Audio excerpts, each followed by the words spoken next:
day. I believe you are doing well wherever you are. I am Dr. Vivian Ugwala, a lecturer in the Department of Languages, Faculty of Arts, National Open University of Nigeria, Abuja. I am your online facilitator for the course GST102 Use of English and Communication Skills 2. Welcome to week 4 of your lecture. Last week we learned about formal letters, stylistic forms, parts and types. This week we are going to be looking at writing reports and summaries. It is in module 2, units 2 to 5 of your course material. Thank you.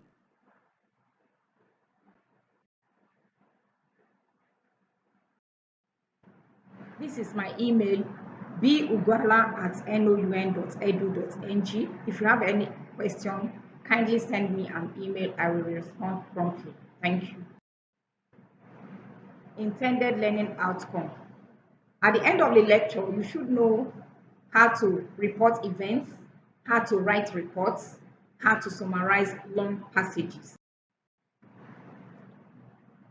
Now, let's go into the lecture proper.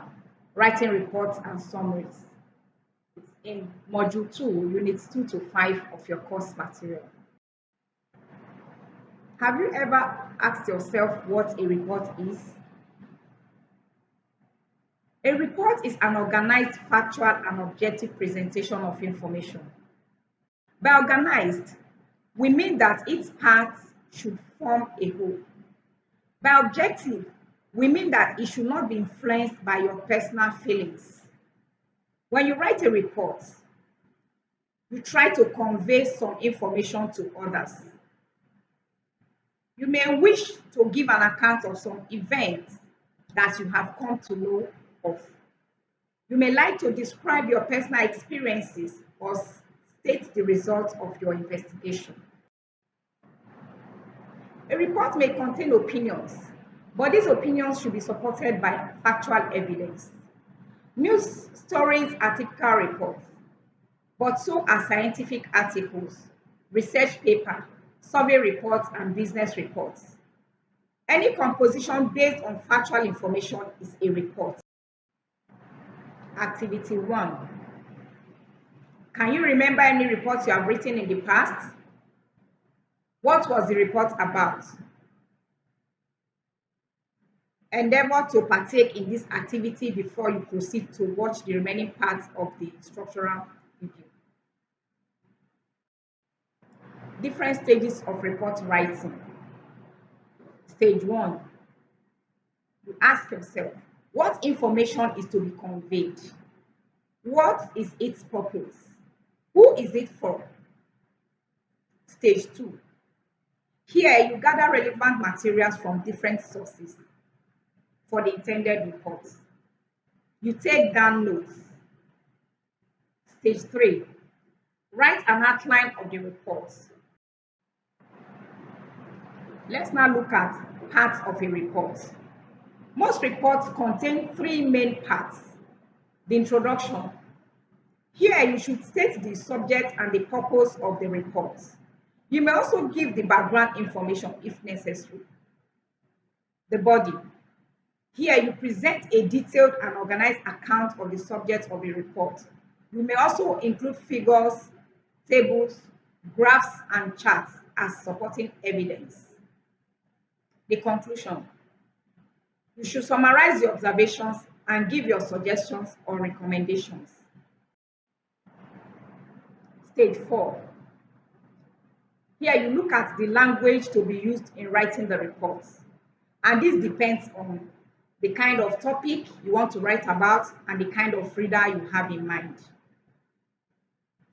Let us now look at tips in language use. Your language should be clear. Your language should be simple and brief. You should avoid the repetition because when you repeat ideas, your reader gets bored.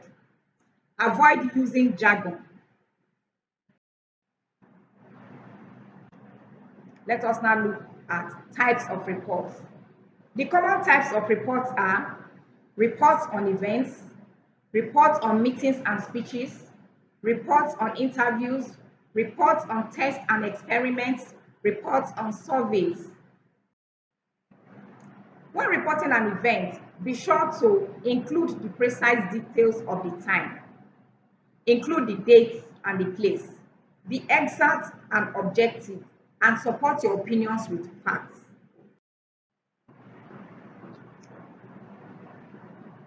Reporting experiments. Various steps in conducting an experiment. Have an understanding of the nature of the problem and any theory associated with it. It is important to decide whether you will use selective sampling or cover the entire field.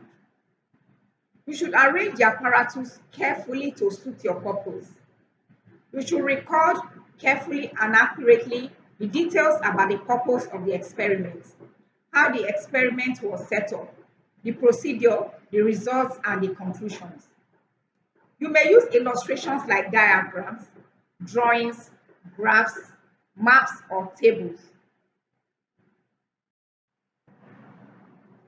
When reporting an experiment, your report should have the following contents: the subject, apparatus and other materials used, the procedure, observations, conclusions, your diagrams, your drawings or graphs.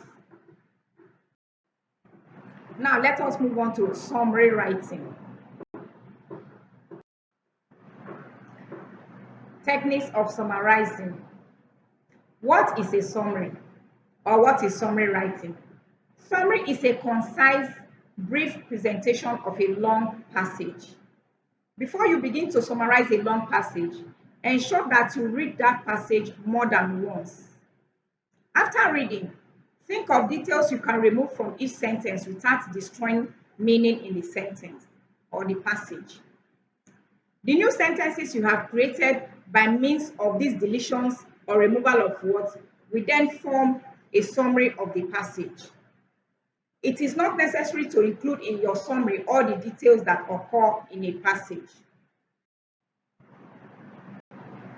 Underline the parts of the sentence that deal with details which are not necessary for the main argument. Remember that the process of condensing sentences requires you very often to combine sentences in such a way that one or more sentences become subordinate clauses in the new sentences you have formed. You ask yourself, are all the sentences properly linked? Is there any repetition of ideas anywhere in the summary? Activity 2. Write down 3 reasons why summaries are written. Ensure you partake in this activity. Thank you.